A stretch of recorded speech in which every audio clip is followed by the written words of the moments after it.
Baik, selamat siang. Terima kasih atas kesempatan yang diberikan. Nama saya Marliana Bina. Saya dari kelas A3 semester 3. Di sini saya mau menjelaskan secara singkat intisari dari paradigma teori-teori pembangunan. Teori yang pertama itu teori modernisasi. Teori modernisasi yaitu teori yang mengutamakan aspek ekonomi dan sosiologi. Teori yang kedua itu yaitu teori ketergantungan. Teori ketergantungan yaitu salah satu teori yang melihat permasalahan pembangunan dari sudut negara dunia ketiga. Yang ketiga, teori pasca ketergantungan. Teori pasca ketergantungan ini merupakan reaksi atau menolak teori ketergantungan yang dianggap terlalu menyederhanakan persoalan. Padahal dalam kenyataannya, gejala pembangunan khususnya di negara-negara sedang berkembang jauh lebih kompleks. Yang keempat yaitu teori pembangunan keberlanjutan.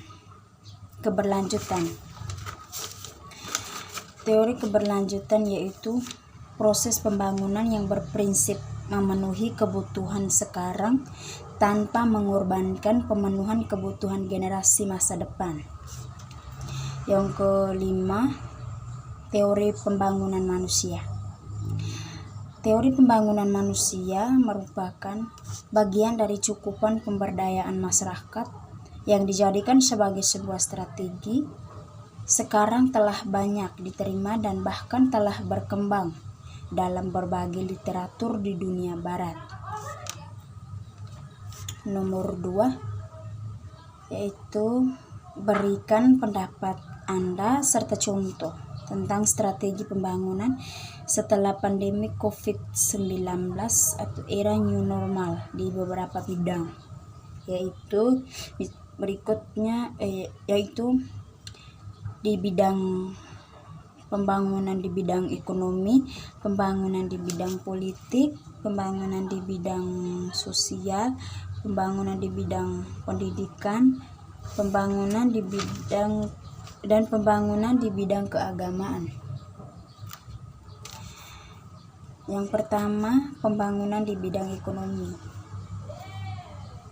Yaitu jika pembangunan ekonomi ingin terlaksana, diperlukan sarana dan prasarana yang baik untuk menunjang semua kegiatan, terutama bagi penyediaan fasilitas publik mulai dari sekolah, rumah sakit, jalan raya, jaringan komunikasi, aliran listrik, dan transportasi umum.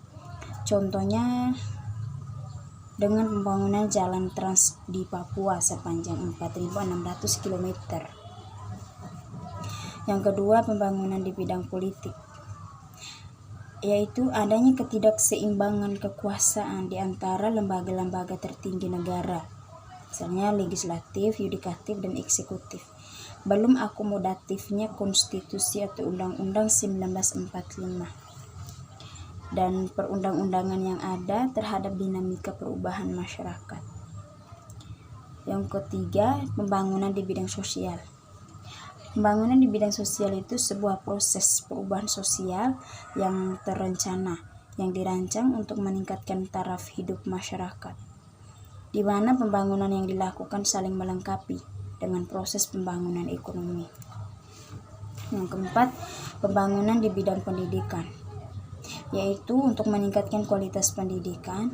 Karenanya pendidikan selalu diutamakan dalam sikap pembahasan strategi dan kebijakan untuk memajukan pembangunan ekonominya.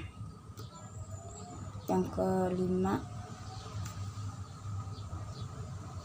kelima, pembangunan di bidang keagamaan.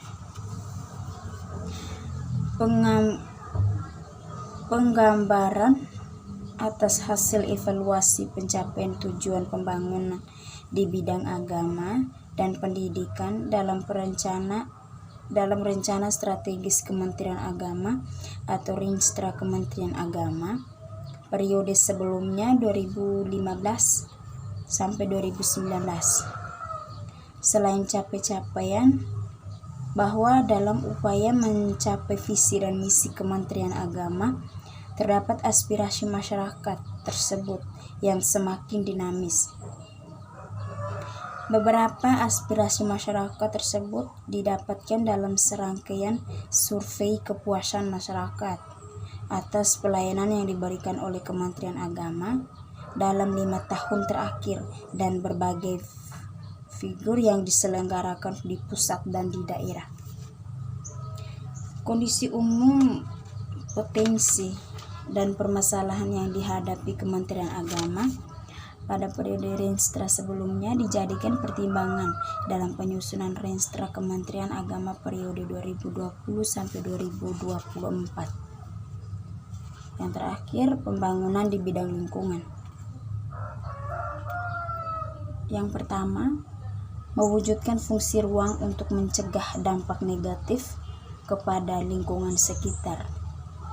Fungsi ruang di sini yang dimaksud yaitu dalam penentuan fase proyek tol tidak melewati wilayah sensitif. Contohnya kawasan hutan lindung dan pemukiman masyarakat adat. Poin yang kedua, melibatkan masyarakat. Badan usaha jalan tol harus melaksanakan konsultasi, menyebarkan informasi dampak proyek guna menampung aspirasi sebagai pertimbangan dalam pembangunan jaringan tol yang akan dikembangkan.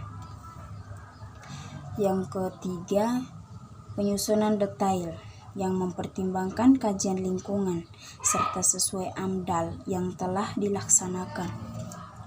Yang keempat, menjalankan program kemitraan berupa pemberian modal kerja, pendanaan, pelatihan, serta berbagai bentuk bantuan lainnya kepada masyarakat sekitar. Nomor 3. Bagaimana strategi pembangunan dengan paradigma People Centered Development? Berbicara tentang pembangunan dengan paradigma People Development, yaitu pemahaman tentang paradigma pembangunan yang berpusatkan pada rakyat.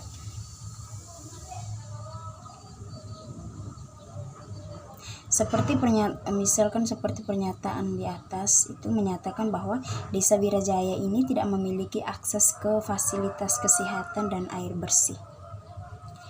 Sehingga jika ada orang yang sakit kadang tidak sempat tertolong. Maka dari itu, dengan adanya pembangunan people development ini, pembangunan menempatkan rakyat sebagai pusat perhatian dan proses pembangunan harus menguntungkan semua pihak atau masyarakat. Dalam konteks ini, masalah kemiskinan, kelompok rentan, dan meningkatnya pengangguran perlu mendapatkan perhatian utama karena bisa menjadi penyebab instabilitas yang akan membawa pengaruh negatif. Poin yang kedua itu percepatan infrastruktur, yaitu mendorong percepatan infrastruktur akan mendukung tumbuhnya sektor-sektor ekonomi. Yang kedua, peningkatan kualitas dan kuantitas fasilitas kesehatan dan air bersih. Yang keempat, perkembangan sektor ekonomi potensial. Yang kelima, perbaikan fasilitas lain yang menjadi tanggung jawab pemerintah.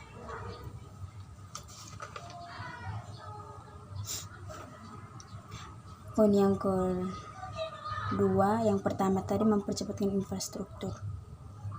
Yang kedua, untuk mengatasi masalah tersebut, peran sebagai masyarakat yaitu ketika pihak pemerintah memberikan bantuan atau fasilitas lainnya seperti air bersih dan lain sebagainya.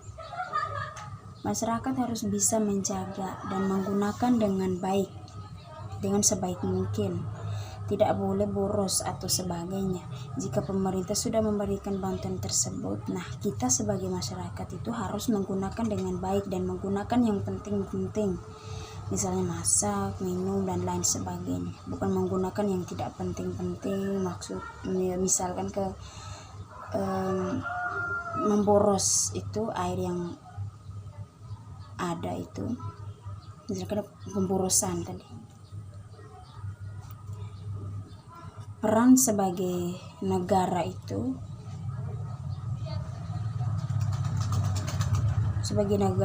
bisa memberikan secara menyeluruh kepada masyarakat atau kepada rakyat itu secara adil dan merata, tidak